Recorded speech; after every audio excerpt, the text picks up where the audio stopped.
The Fairey battle was a British light bomber designed by Fairey Aviation Company and introduced in 1937. Was developed during the mid-1930s for the Royal Air Force RAF as a monoplane successor to the Hawker Hart and Hind biplanes. The battle was powered by the same high-performance Rolls-Royce Merlin piston engine that powered various contemporary British fighters such as the Hawker Hurricane and Supermarine Spitfire. As the battle, with its three-man crew and bomb load, was much heavier than the fighters, it was therefore much slower.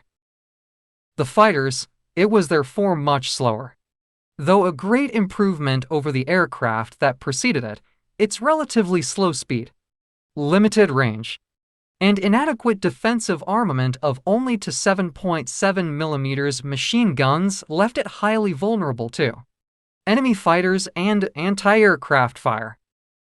In April 1933, the British Air Ministry issued Specification P.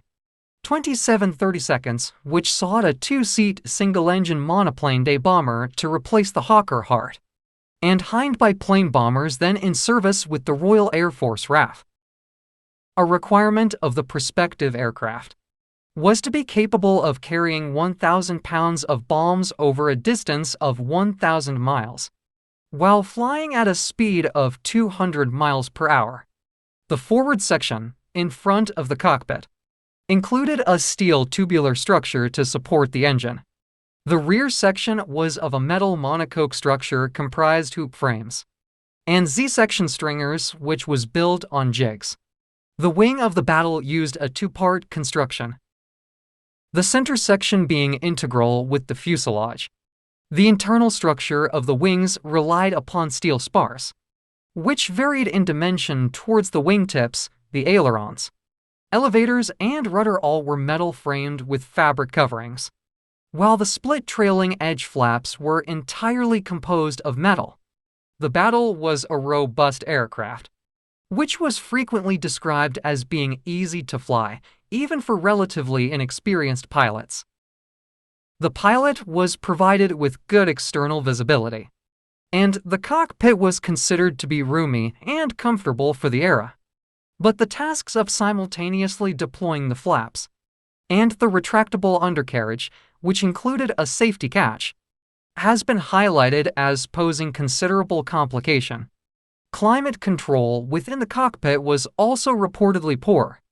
By the time that the battle was entering service in 1937, it had already been rendered obsolete by the rapid advances in aircraft technology.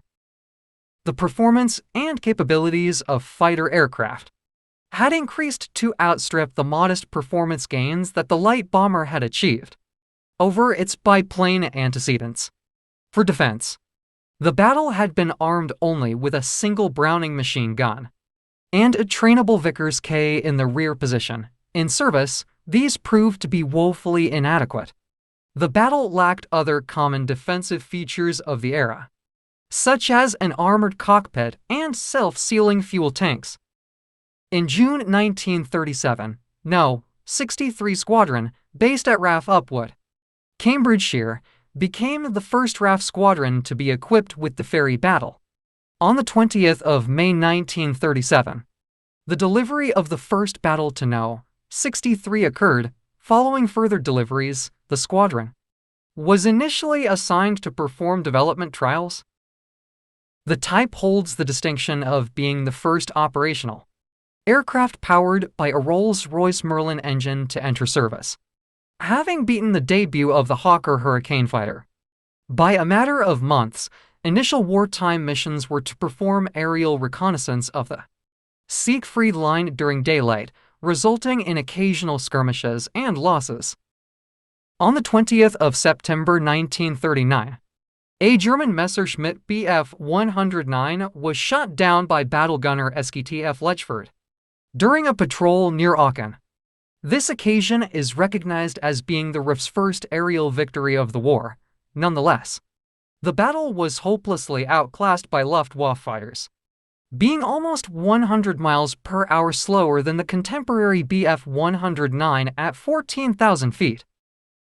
In the first of two sorties carried out by battles on the 10th of May 1940, 3 out of 8 aircraft were lost, while a further 10 out of 24 were shot down in the second sortie, giving a total of 13 lost in that day's attacks, with the remainder suffering damage.